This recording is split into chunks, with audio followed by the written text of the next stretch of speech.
Rigsraadet to Riksrådet is the name of the councils of the Scandinavian countries that ruled the countries together with the kings from late Middle Ages to the 17th century. Norway had a council of the realm that was abolished by the Danish-Norwegian king in 1536. In Sweden, the parallel council gradually came under the influence of the king during the 17th century. Rigsraadet in Denmark. The members of the Council of Denmark seem to have developed from being councillors of the king to being representatives of the magnates and noblemen. From the 1320s it clearly appears as a force, and from the 1440s it was the permanent opponent of royal power, replacing the Danho. The council consisted of noblemen who were appointed either by the king or their peers on the council. Until the 1536 Reformation, bishops were automatically members. So were the supreme officials, while lower-ranking ministers did not have any formal right to membership. The backbenchers of the council took part in daily negotiations of problems and administration, voted, and took on diplomatic tasks. Most of them were squires who also had to look after the lands. As a whole, it was the role of the council to rule together with the king, to control him, and to manage the affairs of state well. The councillors were seen as a guarantee towards the nobility that everything was done right. The council took over the rule in the space that appeared by a succession or at interregna. It led negotiations over the creation of a new handfästning, and in theory it also had to call for a rebellion against kings who did not keep the promises, a right that was used in 1523.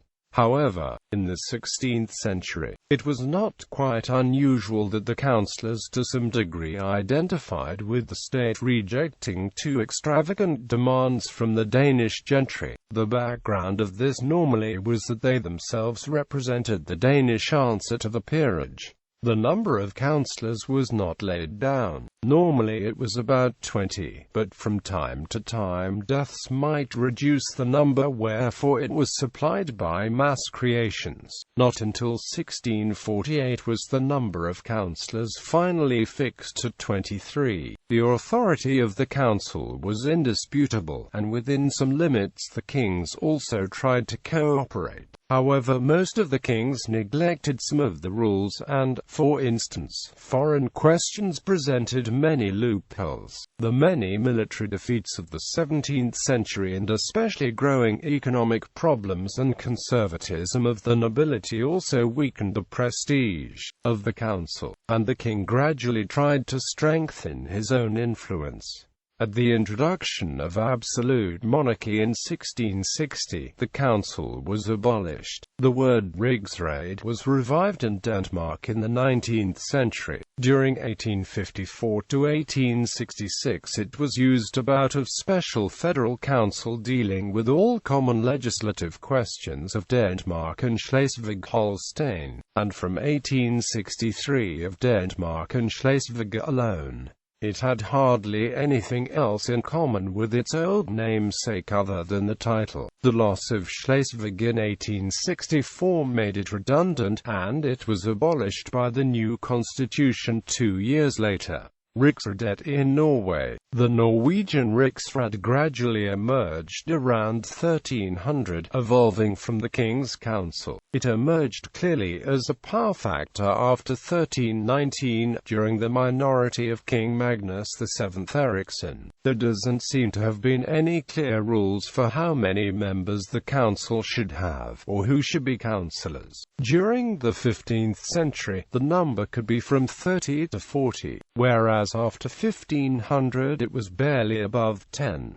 The Norwegian bishops were automatically members. There was at the time 5 bishops in mainland Norway, plus 1 in the Faroe Islands, 2 on Iceland, 1 in Greenland, and 1 in Orkney. The bishops from the islands rarely participated in the Norwegian Riksråd. In addition, the chaplains of the royal chapels in Oslo and Bergen were permanent members. So were the commanders of the 5 strongest castles of Norway: Bohus, Akershus in Oslo, the castles in Bergen, Tønsberg and Trondheim. The rest of the council was recruited from the Norwegian nobility. Only Norwegians were eligible for these places in the Norwegian Riksråd. However, this was also taken to include foreigners who had married a Norwegian, as several of the bishops and commanders of the castles were foreign, mostly Danish, but also some Swedish and German. The number of Norwegians in the Norwegian Riksråd gradually diminished. The Archbishop of Trondheim mostly acted as the head of the council. As Norway had of old been a hereditary kingdom, the Norwegian Riksråd's task did not originally include the election of the king, as in Sweden and Denmark. However, as successive kings died without leaving any issue, starting with Olav IV in 1387, it fell to the Riksråd to interpret the succession laws. This it did so freely that Norway more and more became, in reality, an elected monarchy, like its Nordic neighbors.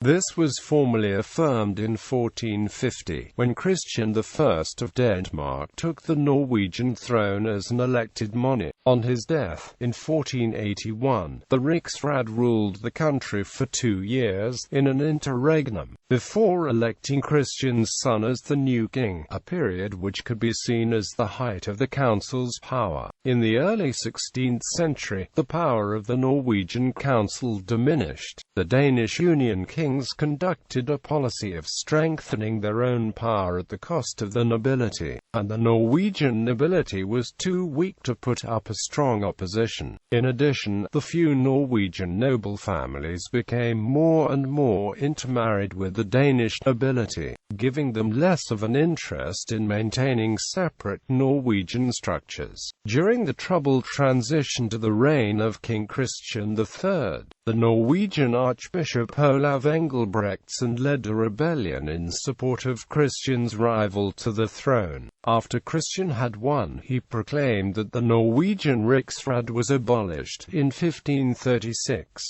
The Archbishop went into exile. The Protestant Reformation was carried through in Denmark and Norway, and the Norwegian Riksråd never assembled again. Rigsraadet in Sweden. The Riksråd was the upper parliamentary house in Sweden populated by the nobility. The Swedish nobility often played a prominent role in Swedish history. It both helped and hindered the nation. Sten Sture of the Riksråd led the resistance against the Danish-dominated Union of Kalmar until he was killed alongside other nobles during the Stockholm bloodbath in 1520. Gustav Vasa took over and successfully restored Swedish sovereignty in 1523. Over the next 2 centuries the monarchy and the Riksråd were constant rivals. When Gustavus Adolphus was crowned in 1594, the Riksråd drafted the Charter of Nyköping, which took many of the king's powers. During Queen Christina of Sweden's reign, a large proportion of crown land was alienated, which led to major financial instability in Sweden. King Charles XI was Sweden's first absolute monarch who led an immense reduction policy in 1654. 1.5% of land was the crown's and 72% belonged to the nobility. By 1700, 35.5% of land belonged to the crown and 33% belonged to the nobility. This continued until the end of the Swedish absolutists in 1718, when Charles XII was killed during the Great Northern War.